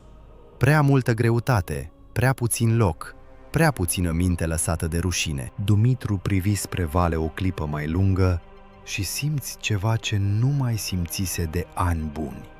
Nu tinerețe, nu putere, ci rost. Nu muriseră încă, nu căzuseră sub șenile și nici sub gloanțe, iar satul lor, acolo jos și dincolo de coamă, încă mai avea timp să respire. Pentru asta ajungea să mai apese odată pe trăgaci, să mai aștepte încă un ceas, să mai reziste încă puțin. Jos, lângă blindatele ude și oamenii lipiți de noroi, un alt ofițer încerca să ridice glasul peste vacarm. Petru îl ochi. Dumitru îi puse palma pe țeavă și clătină din cap. Nu, pe el îl lăsăm să strige. Când strigă, nu lucrează. Petru zâmbi scurt. Într-o altă viață, la școală, ar fi numit asta lecție de logică. Trecătoarea se ținea încă închisă și 5 puști vechi, trase cu minte, țineau pe loc 150 de tancuri care până în dimineața aceea se crezuseră stăpâne pe tot drumul dintre munți. Ploaia cădea de ore întregi peste trecătoare, dar în postul de comandă german, vremea părea și mai grea decât afară. Nu din cauza norilor, nici a frigului, ci din cauza rușinii care se aduna înăuntru ca fumul într-o cameră fără ferestre. Într-un cort întins în grabă lângă drumul blocat, majorul Friedrich Keller stătea aplecat peste o masă de campanie și privea harta fără să o mai vadă. Pe ea erau trasate drumuri, poziții, linii de retragere, puncte de sprijin și semne convenționale. Totul părea limpede pe hârtie, numai că afară, la nici 200 de metri, toate acele semne se transformaseră într-o coloană de tancuri oprite de noroi, de ploaie și de 5 bătrâni pe care nimeni nu-i luase în serios. Un caporal radio stătea în picioare lângă masă, cu căștile pe urechi și cu privirea fixată în pământ. De fiecare dată când aparatul trosnea, Keller ridica ochii brusc, ca și cum s-ar fi așteptat la un miracol. Dar în răspunsurile care veneau, nu era nimic miraculos. Erau doar întrebări, cereri de clarificare, tonuri tot mai reci și o neîncredere care se simțea până și prin aparatul de radio. Capitanul Otto Weiss intră în cort udleoarcă. Manta îi picura pe podeaua de lemn improvizată, iar pe obraz avea o tăietură subțire făcută probabil de o schijă de piatră. Al treilea vehicul de tractare nu poate ajunge în față, spuse el. Drumul e prea blocat. Infanteria refuză să lucreze sub foc direct. Mitraliera a fost scoasă din luptă. Mai avem 2 morți și 7 răniți doar în ultima oră. Keller îl privi lung. Și tancurile? Primul e pierdut în prăpastie. Al doilea și al treilea blochează trecerea. Al cincelea e aproape ieșit cu șenila. Dacă insistăm, riscăm să-l pierdem și pe el. Restul sunt ținute pe loc din spate. Nu pot înainta, nu pot întoarce și nici nu pot fi scoase repede. Majorul își frecă fruntea cu 2 degete ca și cum ar fi vrut să șteargă o greșeală de pe propria minte. Câți oameni sunt sus? Nu știm exact. Keller ridică privirea. Cum adică nu știm exact? Weiss ezită doar o clipă. La început am crezut că sunt 5. Aceiași 5 bătrâni văzuți de patrule. Dar focul vine din mai multe unghiuri și e prea disciplinat. Ori sunt mai mulți decât par, ori se mișcă bine. În orice caz, nu sunt soldați obișnuiți. Keller își strânse maxilarul. Nu-mi spune ce nu sunt. Spune-mi ce sunt. Capitanul tăcu. Nici el nu mai știa cum să numească ceea ce se întâmpla. O ambuscadă? O întârziere? Un accident tactic? Niciun cuvânt nu încăpea bine peste imaginea aceea absurdă. Tancuri germane oprite într-o trecătoare de munte, în timp ce deasupra lor niște bătrâni trăgeau rar cu puști vechi și făceau imposibilă orice intervenție ordonată. În cele din urmă, Weiss vorbi încet. Sunt localnici care au știut exact unde să lovească drumul. Keller se întoarse spre caporalul radio. Leagă-mă de regiment. Acum! Caporalul repetă cererea. Așteptarea dura aproape un minut. În cort nu se auzea decât ploaia lovind prelată și trosnetul slab al aparatului. Apoi, o voce groasă metalică se auzi în căști. Era colonelul Hartmann, aflat mai în spate cu statul major al regimentului. Keller luă microfonul. Domnule colonel, trecătoarea este blocată, avem pierderi de material și întârzieri grave.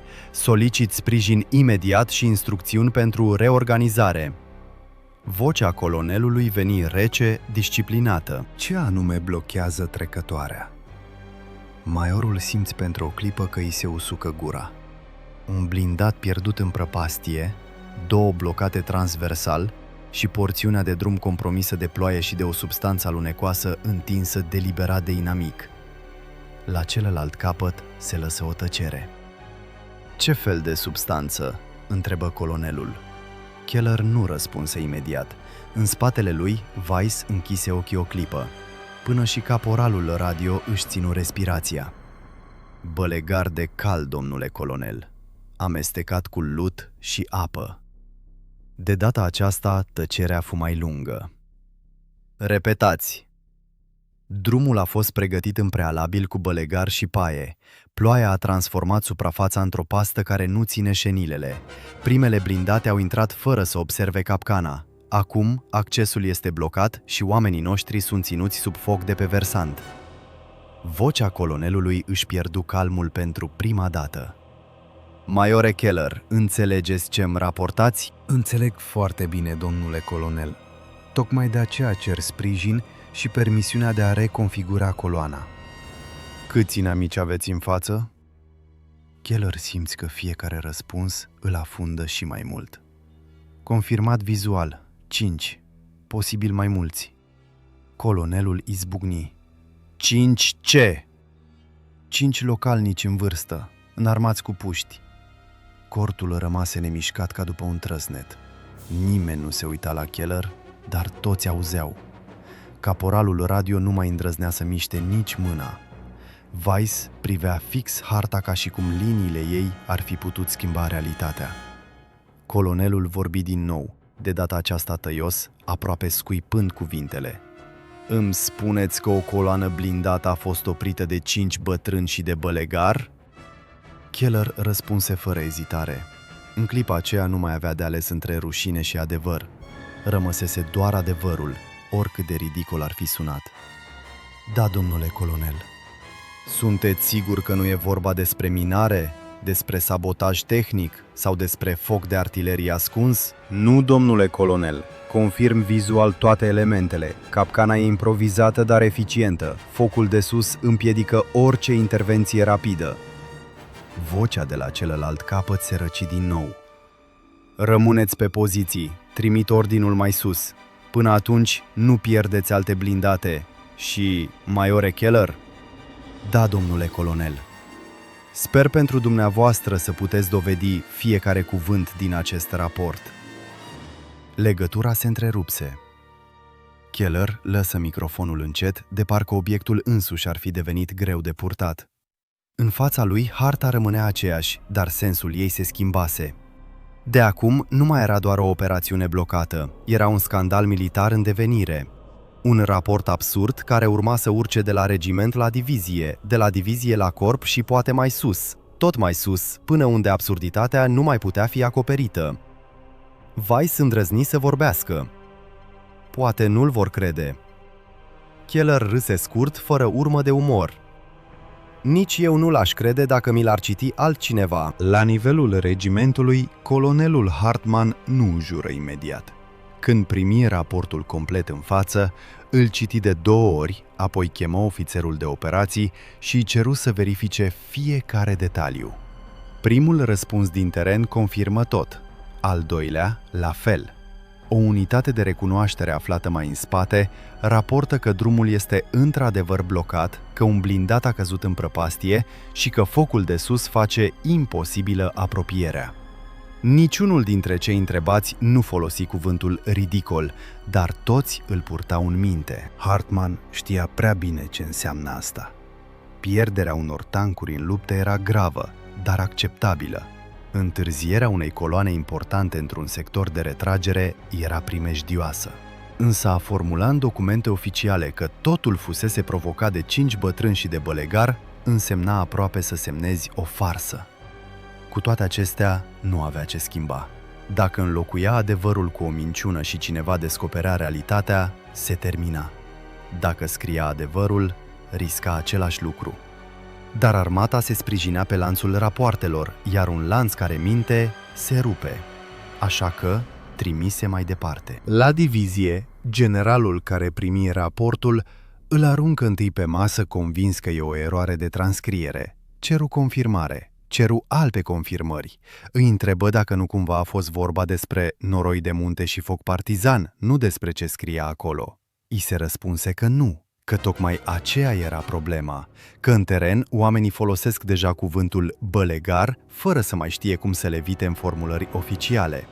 Generalul citi din nou, apoi rămase câteva secunde cu privirea fixată pe o propoziție scurtă.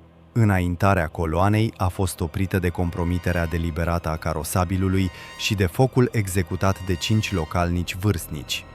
Formula era mai rece, mai militară, dar rușinea ei se vedea prin fiecare literă. În acel timp, mai jos, în trecătoare, lupta se prelungea.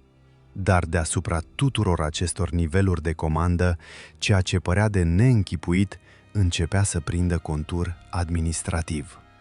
Hârtia mergea mai repede decât blindatele și pe hârtie absurditatea devenea oficială. Spre seară, raportul ajunse la nivelul grupării care coordona retragerea pe acel sector. Acolo nu mai era loc pentru glume. Fiecare drum conta, fiecare întârziere putea rupe legături, pierde muniție și expune alte unități. Ofițerul de stat major care citi documentul ridică privirea și întrebă doar atât. Cine a redactat asta? I se răspunse că raportul este confirmat de majorul Keller, de colonelul Hartman, de 2 unități radio și de un echipaj de recunoaștere. Și toți susțin aceeași poveste? Da. Ofițerul rămase o clipă cu mâna pe foaie, apoi spuse: atunci nu mai este poveste. Nu toți au fost însă de aceeași părere. În aceea seară, un alt ofițer mai tânăr a citit raportul și a izbucnit că e imposibil, că nimeni nu poate scrie așa ceva serios, că trebuie să fie o acoperire pentru prostie, lașitate sau beție. A cerut să fie transmis ordinul de a-i aresta pe cei responsabili pentru formulări delirante. Dar ordinul nu s-a dat, fiindcă prea mulți confirmaseră același lucru. Iar când prea mulți oameni mint la fel, în război există mereu riscul neplăcut că tocmai aceea este realitatea. Mai târziu, într-o cameră mai bine încălzită și mai departe de ploaia din munți, un general citi raportul în tăcere și îl împinse spre altul. Niciunul nu râse. Niciunul nu făcu vreo glumă. Amândoi înțelegeau ceva ce majorul Keller începuse deja să înțeleagă în trecătoare. Rușinea cea mai mare nu era că niște bătrâni inventaseră o capcană, ci că acea capcană funcționase tocmai pentru că fusese considerată imposibilă. Disprețul fusese prima lor pierdere. Restul venise de la sine. În cortul de jos, Keller primi în cele din urmă răspunsul final: să mențină poziția, să evite noi pierderi de material greu și să transmită un raport detaliat, nominal, despre desfășurarea evenimentelor, natura capcanei și identitatea posibilă a atacatorilor. Nimeni nu-i mai cerea să repare repede situația. Deja era clar că nu mai poate fi reparată repede. I se cerea doar să explice. Și tocmai asta era partea cea mai grea. Cum să explice o înfrângere parțială atunci când ea nu vine din superioritatea tehnică a adversarului, nici din numărul lui, nici din artilerie, nici din aviație, ci dintr-o înțelegere simplă și nemiloasă a muntelui, a ploii și a aroganței omenești? Cum să scrii într-un raport militar că niște oameni despre care patrulele râseseră dimineața au reușit, până seara, să țină pe loc o coloană întreagă? Keller se așeză din nou la masă și începu să dicteze. Caporalul scria repede cu litere ordonate, timpul aproximativ al primei alunecări, poziția exactă, numărul blindatelor afectate, pierderile umane, starea drumului, acțiunea inamicului, tipul de foc, aspectul atacatorilor. Fiecare cuvânt suna în același timp precis și neverosimil. Raportul era militar, dar miezul lui rămânea o absurditate. Când termină, Keller citi documentul cap-coadă. Nu schimbă nimic. Semnă și îl împinse spre radio. Trimiteți. Caporalul îl luă cu grijă ca pe ceva primejdios. Afară, puștile bătrânilor trăgeau încă din când în când, rar și calculat. Coloana rămânea pe loc. Ploaia continua să spele drumul și să adâncească rușinea, iar undeva departe de trecătoare, oamenii care primeau raportul refuzau să-l creadă, tocmai fiindcă era adevărat. Spre seară, ploaia începuse în sfârșit să slăbească, dar trecătoarea nu devenise cu nimic mai ușor de stăpânit. Dimpotrivă, ceea ce dimineață fusese un drum de munte, iar la prânz o capcană, devenise acum un loc murdar și ostil, în care fierul, noroiul și oboseala se lipiseră unele de altele ca într-o rană. Tancurile stăteau încă blocate, unele cu motoarele oprite, altele vibrând în gol, de parcă simpla forța mașinilor ar fi putut până la urmă să sperie muntele. Soldații germani erau uzi până la piele, plini de noroi și din ce în ce mai tăcuți. Nu mai era nimic din siguranța cu care intrase coloana întrecătoare. Fiecare ordin se lovea de aceeași realitate. Drumul nu asculta, ploaia nu ierta, iar de sus, dintre stânci, puștile bătrânilor încă mai trăgeau din când în când, rar, cu o precizie care obosea mintea mai tare decât un foc continuu. Dumitru Mureșan știa însă că vremea lor pe poziție se apropia de sfârșit. Nu fiindcă nemții ar fi fost gata să spargă încercuirea, ci fiindcă noaptea nu putea fi risipită. Tot ce făcuseră de dimineață până acum avusese un singur rost: să câștige timp pentru sat, pentru oamenii urcați spre potecile ascunse, pentru cei care aveau nevoie de câteva ceasuri în plus ca să dispară din calea coloanei. Timpul acela fusese câștigat. Acum trebuia salvat și restul, viețile lor, cât încă mai putea fi salvat ceva. Se lăsă puțin înapoi de după stâncă și îi privi pe ceilalți patru. Ilie Fărcaș avea fața trasă și umedă, dar ochii încă lucizi. Nicolae Bârsan își freca încheieturile și mâria câte ceva printre dinți ori de câte ori încerca să-și schimbe poziția. Petru Oniga stătea cu cartușele desfăcute în palmă și le număra pentru a treia oară, de parcă simpla recitire le-ar fi putut înmulți. Vasile Danciu privea spre creasta din spate, acolo unde începea poteca de retragere, de parcă auzea deja noaptea venind. "Câte?" întrebă Dumitru. Petru ridică privirea. 7 la mine." 5, zise Nicolae. 4, spuse Ilie. Vasile desfăcu încet palma. 6. Dumitru dădu din cap. Nici el nu avea mai multe. Rămăseseră cu atât de puțin, încât orice foc trebuia să fie necesar, fie ultimul. În vale, germanii încă încercau să se organizeze. Se auzeau lovituri de ciocan pe metal, oameni trăgând grinzi, strigăte scurte, tot mai nervoase. Fără să spună nimeni asta cu glas tare, era limpede că în întuneric aveau să riște mai mult. Poate că sub acoperirea nopții ar fi încercat din nou să urce pe versant, poate că ar fi început să bată stânca la întâmplare, poate că și-ar fi mutat oamenii mai sus, pe ocolite. A rămâne acolo până la capăt ar fi însemnat să transforme izbânda lor de o zi într-o moarte fără folos. Dumitru își sprijini pușca de stâncă și spuse încet: "Când se îngroașă întunericul, plecăm." Nicolae întoarse capul brusc. "Acum? Tocmai acum când i-am ținut toată ziua?" "Tocmai de-aia," răspunse Dumitru.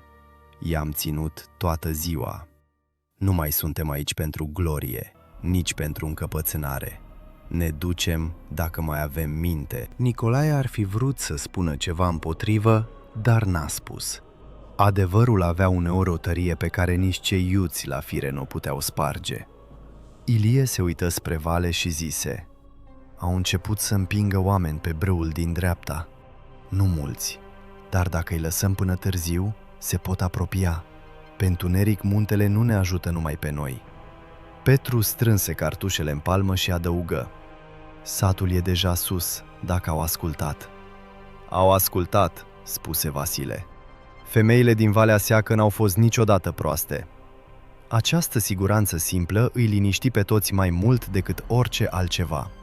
Din zori și până acum trăiseră cu gândul că poate, undeva în spatele lor, copiii încă plâng pe la case, femeile încă își aleg ce să ia și ce să lase, bătrânii satului încă se clatină pe ulițe, neștiind dacă să fugă ori să rămână.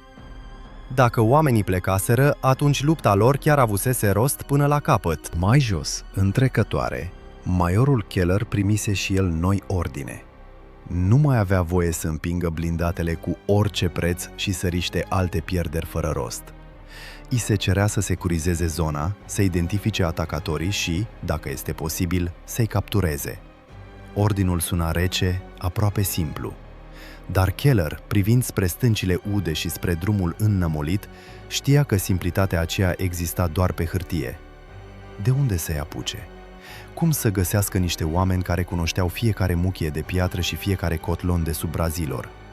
Cum să-i prinzi dacă nici măcar nu știai sigur câți sunt? Totuși, înainte să se lase de tot seara, trimise în sus 2 mici detașamente. Unul urma să urce versantul din dreapta, celălalt să caute ocol pe deasupra stâncii din stânga.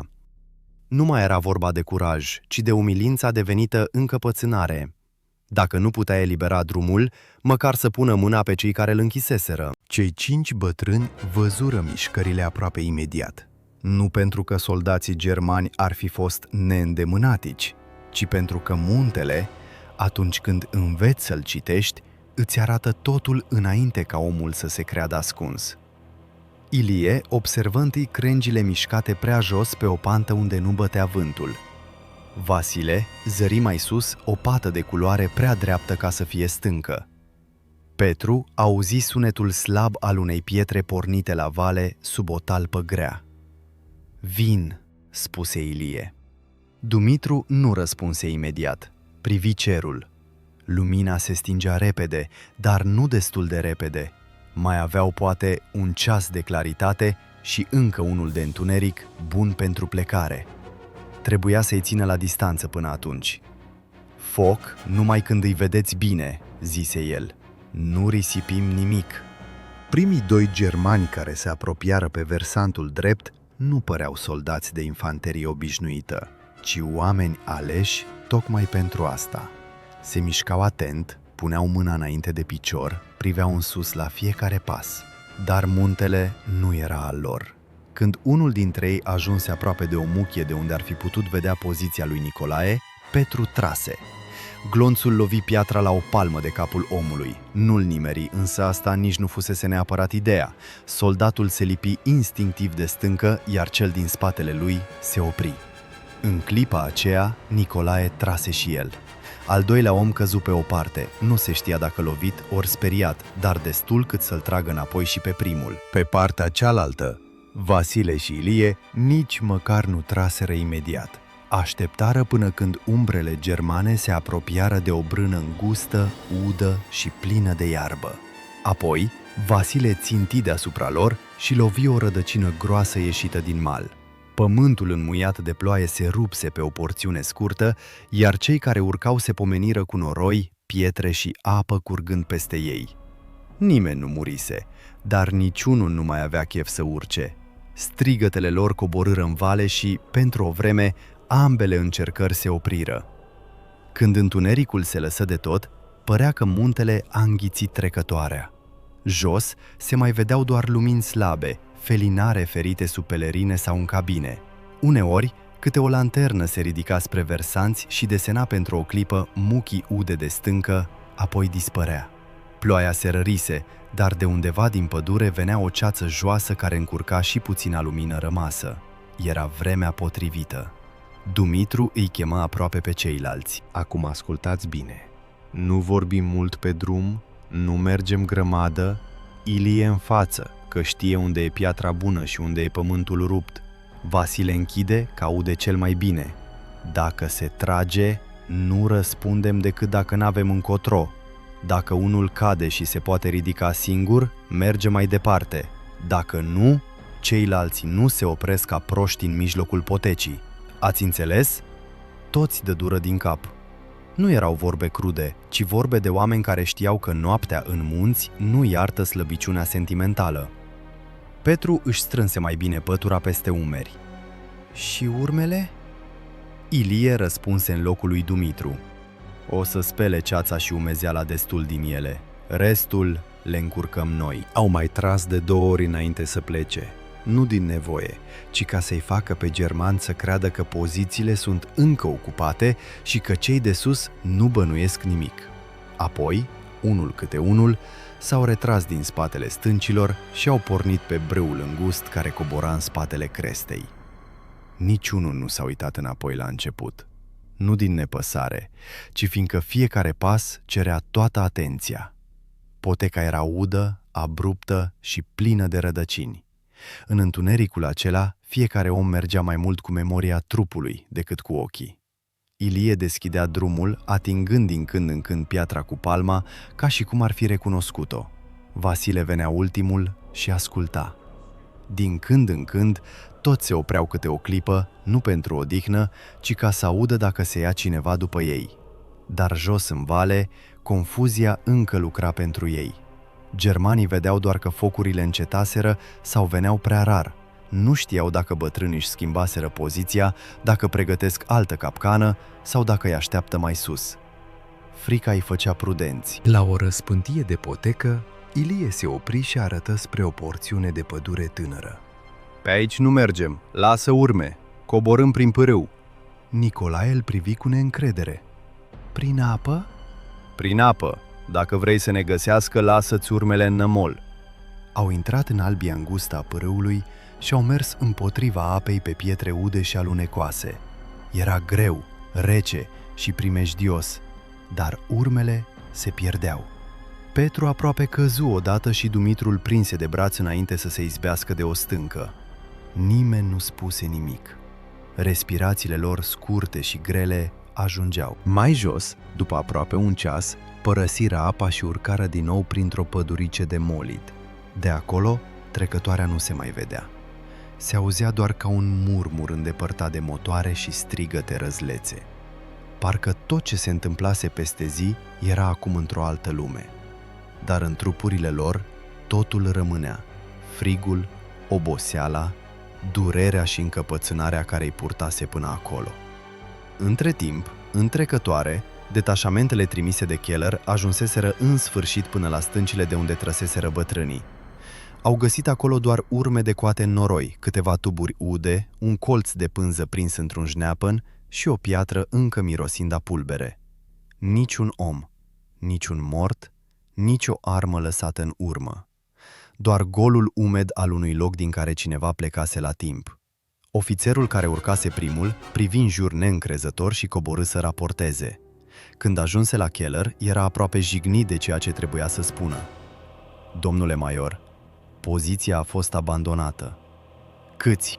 Nu putem stabili exact. Poate 5, poate mai puțini, poate mai mulți. Nu au lăsat nimic clar. Keller simți pentru o clipă o furie rece amestecată cu ceva și mai greu. Respectul pe care nu voia să-l simtă. Oamenii aceia nu doar îl opriseră, îi și dispăruseră din mâini. Îi ținuseră în loc cât avuseseră nevoie și plecaseră înainte ca el să poată întoarce rușinea în răzbunare.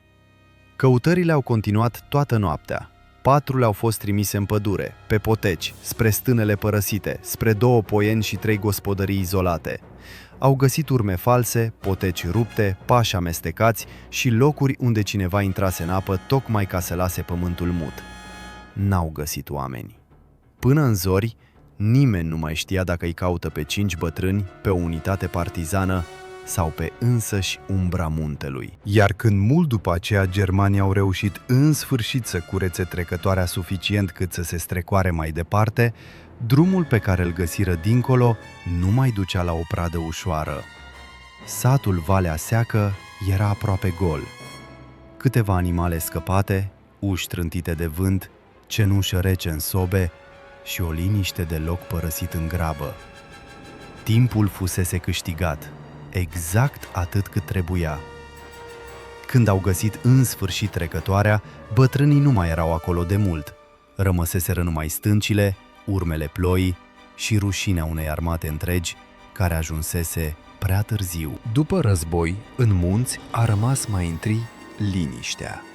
Nu liniștea adevărată, fiindcă în păduri încă se mai auzeau uneori împușcături rătăcite, iar pe drumuri treceau coloane, patrule, căruțe și oameni care nu știau dacă se întorc acasă sau într-o altă fugă.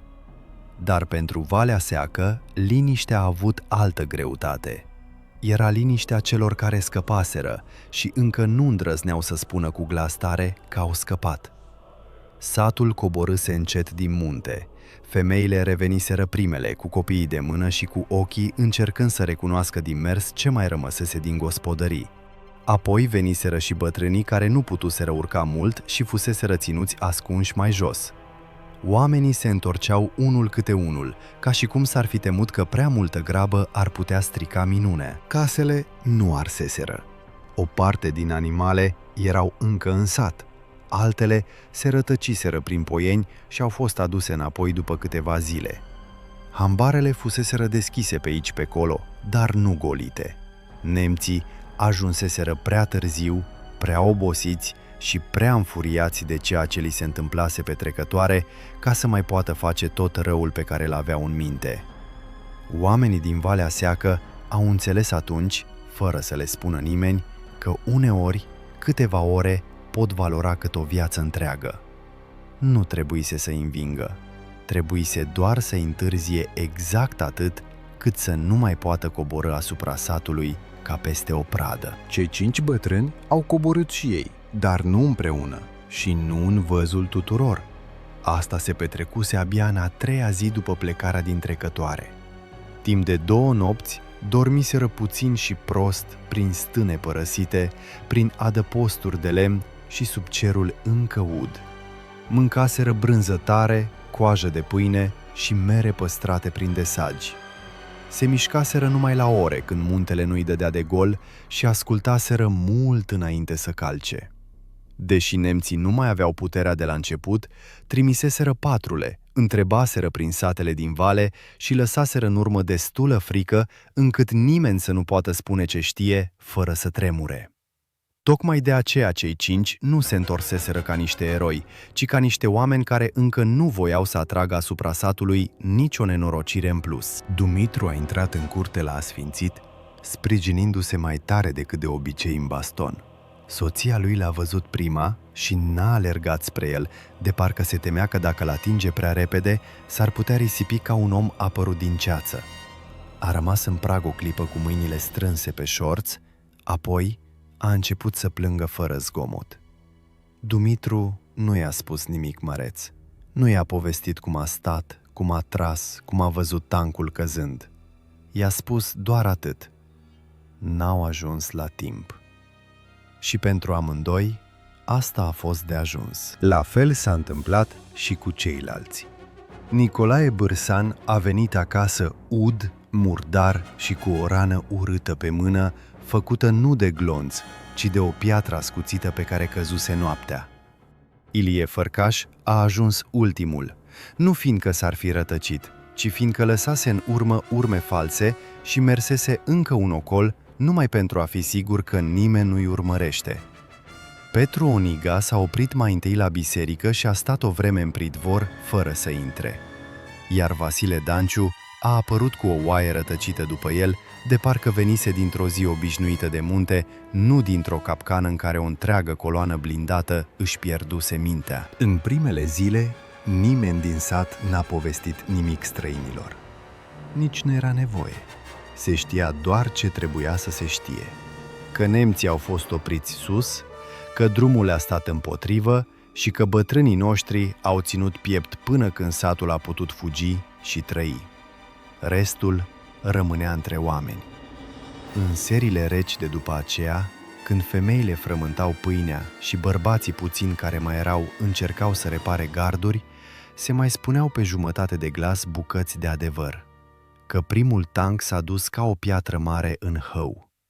Că nemții au încercat să urce și nu le-a mers. Că bălegarul de cal a ajuns mai tare decât fierul. Se spunea și atât, și altceva după cine povestea. Dar nimeni nu îndrăznea să facă din asta cântec sau laudă mare. Nu fiindcă oamenii nu ar fi fost mândri, erau. Însă mândria lor era amestecată cu frica și cu o înțelegere aspră a vremurilor. După război nu venea pacea așa cum o povestesc cărțile. Veneau alți oameni, alte întrebări, alte puteri și alte motive de tăcere. Într-o vreme, dacă spuneai prea mult, puteai fi întrebat de ce ai acționat fără ordin. În alta, dacă vorbeai despre nemți și despre o coloană oprită fără sprijin regulat, riscai să fii privit ca un mincinos sau ca un om care vrea să-și facă singur statuie. Așa că istoria nu s-a scris. Nu în acte, nu în ziare, nu în rapoarte care să rămână curate prin arhive. A rămas unde rămân cele mai multe adevăruri mari ale satelor, în memorie, în vorbele spuse numai când soba arde bine și ușa este încuiată. Mai târziu, când războiul începu să se depărteze și oamenii încercară să trăiască din nou după ritmurile pământului, copiii care fugiseră atunci în munți crescuseră. Unii au plecat la oraș, alții au rămas. Unii și-au amintit tot, alții doar frânturi. Dar toți au păstrat o imagine care nu se ștergea. 5 bătrâni, urcând noaptea cu căruțele spre trecătoare și întorcându-se după zile, tăcuți, de parcă muntele însuși îi trimisese înapoi. Pentru copii, ei erau eroi înainte să înțeleagă ce înseamnă eroismul.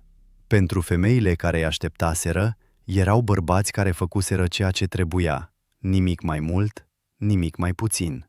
Iar pentru ei înșiși, poate că niciodată nu fuseseră altceva decât niște oameni bătrâni care nu suportaseră gândul că satul lor va fi călcat în picioare fără să se împotrivească. Anii au trecut, iar războiul s-a acoperit cu tot felul de alte povești. Au venit foamete, schimbări de stăpânire, liste, suspiciuni, lozinci și sărbători oficiale în care eroii trebuiau să aibă chipurile potrivite. 5 bătrâni care opriseră tancurile cu ajutorul muntelui și al bălegarului nu se potriveau bine nicăieri. Povestea era prea sălbatică pentru cei care iubeau ordinea și prea adevărată pentru cei care iubeau minciunile frumoase. Nu se putea pune ușor într-o broșură. Nu se putea da exemplu la tribună fără să stârnească zâmbete neîncrezătoare. Și poate tocmai de aceea n-a fost spusă cum se cuvenea. Dar tăcerea nu ucide întotdeauna o istorie. Uneori doar o ascunde, până când găsește urechi mai răbdătoare. După mulți ani, un învățător tânăr venit în zonă a auzit prima dată povestea de la Petru Oniga, care îmbătrânise și mai mult și vorbea rar, ca și cum și-ar fi ales fiecare amintire cu grijă. Petru nu i-a dat nume de ofițeri germani și nici numărul exact al blindatelor afectate. I-a spus doar ce merita ținut minte, că într-o zi de ploaie, într-o trecătoare îngustă, niște oameni socotiți terminați au făcut mai mult decât se aștepta oricine de la ei, că nu puterea brută hotărăște întotdeauna cine trece și cine rămâne, că uneori cel care cunoaște cel mai bine drumul valorează cât o armată întreagă. Învățătorul a ascultat și a înțeles că are în față nu o legendă, ci felul în care se nasc legendele. din fapte pe care prea puțin le cred, tocmai fiindcă au avut loc. Dumitru a murit primul dintre cei 5, într-o iarnă grea, cu lemne puține și o durere veche în umăr care nu-l părăsise niciodată cu adevărat. La înmormântarea lui s-au spus puține. Nimeni n-a vorbit de tancuri, nimeni n-a pomenit prăpastia sau capcana. Dar când sicriul a fost scos din curte, Ilie Fărca și Vasile Danciu s-au uitat unul la altul și au dat din cap, așa cum o făcuseră cândva, pe stâncă, în ploaie. Era felul lor de a ști că între ei există ceva ce nu mai trebuie rostit. Pe urmă au plecat și ceilalți, pe rând. Satul s-a schimbat, au apărut drumuri noi, oameni noi, alte griji.